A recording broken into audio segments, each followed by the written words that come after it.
مواصلات کا جال بچھایا ہے، وہاں پر نہ صرف خوشحالی آئی ہے، وہاں پر نہ صرف بہت ترقی ہوئی ہے، بلکہ جو لوکل عوام ہیں، جو لوکل لوگ ہیں اور جو حکومتیں ہیں، ان کے لیے بہت فائدہ مند ہوگا۔ اور اس حوالے سے میں سمجھتا ہوں کہ یہ انتہائی اہمیت کی حامل ہے سی پیک 2 جو ہے۔ اچھا یہ بتائیے گا کہ چین کی جو خارجہ پالیسی ہے، پاکستان کی ایک کلیدی حیثیت آپ کس تناظر سے دیکھ رہے ہیں؟ کیا بھارت اور امریکہ کے ساتھ بڑھتی ہوئی کشیدگی کے پس منظر میں زیادہ اہم ہوگی؟ What do you think about it؟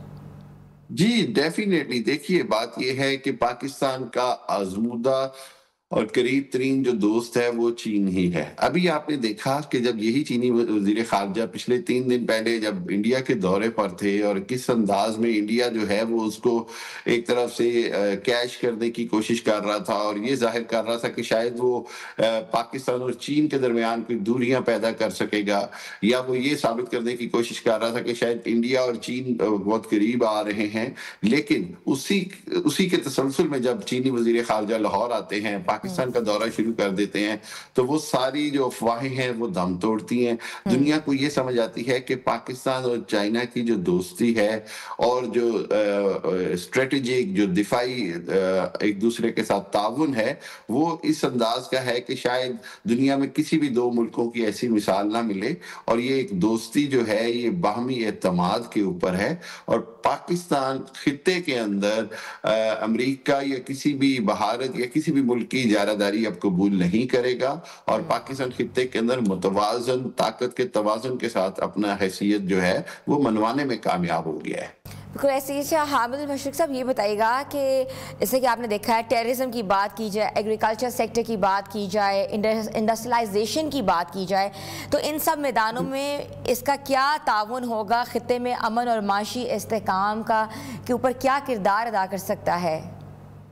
دیکھیے آپ نے دیکھا کہ پاکستان نے اب جتنی بھی ماڈرن ٹیکنالوجی ہے، چاہے وہ دفاعی امور میں ہو، JF Thunder 17 سے لے کے J-10C سے لے کے دوسرے معاملات تک، وہ پاکستان اب چائنا کے ساتھ مل کر اس پہ کام کرتا ہے۔ اسی طرح پاکستان میں اگر کوئی معاشی ترقی یا جب بات ہوتی ہے صنعتی ترقی کی، تو بھی پاکستان اور چائنا مل کر انیشیٹو لے رہے ہیں، مل کر کام کر رہے ہیں۔ یا جہاں پر بات ہوتی ہے ہیومن ڈیولپمنٹ کی یا غربت کے خاتمے کی، تو وہاں پر بھی پاکستان اور چائنا مل کر کام کر رہے ہیں۔ تو میرا خیال یہ ہے کہ اب پوری دنیا کو بھی پتہ ہے، اور پاکستان اور چائنا کے مفادات ایک دوسرے کے ساتھ جڑے ہوئے ہیں، اور اس کی وجہ سے میں سمجھتا ہوں کہ آئندہ آنے والے سالوں میں آپ کو پاکستان اور چائنا دوستی مزید مضبوط ہوتی نظر آئے گی۔ خطے کے اندر جو میں بار بار بات کرتا ہوں کہ ایک طاقتور بلاک بنتا نظر آ رہا ہے، پاکستان، چائنا، ترکی اور رشیا کی صورت میں، اور اس کے اندر پاکستان چائنا کی جو دوستی ہے اور جو بلاک ہے اس کا بہت کلیدی کردار ہوگا، بہت اہمیت کا حامل ہوگا۔ اچھا آپ نے اس فارورڈ بلاک کی بات کی ہے، بہت امپورٹنٹ بلاک کی بات کی، مجھے بتائیے گا کہ عالمی فورمز پہ یہ جو بلاک ہے یہ خطے میں طاقت کے توازن پر کیا اثرات مرتب کر سکتا ہے؟ دیکھیے بڑا اہم بلاک ہے، اور وہ جو کولڈ وار کے بعد، جو رشیا کے ٹوٹنے کے بعد ایک امریکہ کا ون ورلڈ آرڈر یا رول تھا، جو اتنی جنگیں ہوئیں، اس کی وجہ یہ تھی کہ اس کو کاؤنٹر کرنے کے لیے کوئی طاقتور بلاک سامنے نہیں تھا۔ ہم نے دیکھا کہ ابھی ایران اسرائیل تنازع کے اندر جب پاکستان نے اپنا اہم رول ادا کیا، جب دنیا کو نظر آیا کہ اگر جنگ بڑھتی ہے تو پھر چائنا اور جو روس ہیں ان کا ایک اہم کردار ہوگا، اور اسی وجہ سے میں یہ سمجھتا ہوں کہ پوری دنیا لیکن خصوصی طور پر ایشیا کے بر اعظم ایشیا کے امن کے لیے یہ جو بلاک ہے جو پاکستان، چائنا، رشیا، ایران، ترکی جیسے ممالک پر مشتمل ہوگا، یہ انتہائی اہم فیصلہ کن کردار ادا کرے گا، اور اس کی وجہ سے میں سمجھتا ہوں کہ دنیا کے اندر بہت ساری جنگیں روکنے میں آسانی ہوگی، کیونکہ جب طاقت کا توازن ہوتا ہے دونوں جانب تو پھر بات مذاکرات پر آتی ہے، نہ کہ طاقت کے بے جائے استعمال کے اوپر۔ بہت خوب، آپ نے بہت زبردست بات کی ہے۔ اچھا یہ بتائیے گا کہ پاکستان اور چین اگلے سال اپنی دوستی کی کہتے ہیں نا 75ویں سالگرہ جو ہیں وہ سیلیبریٹ کریں گے، آپ کے خیال میں اس موقع پر مزید تعلقات کو انٹیوشنلائز کرنے کے لیے کون سے اقدامات کرنے چاہیے، کیا سٹیپس اٹھانے چاہیے؟ دیکھیے بہت تاریخی موقع ہے، بہت تاریخی میں سمجھتا ہوں سال ہوگا۔ جی جی سر، آپ کو آواز آ رہی ہے؟ میں پوچھنا چاہ رہی تھی، آپ کو میرا سوال سمجھ آیا ہے؟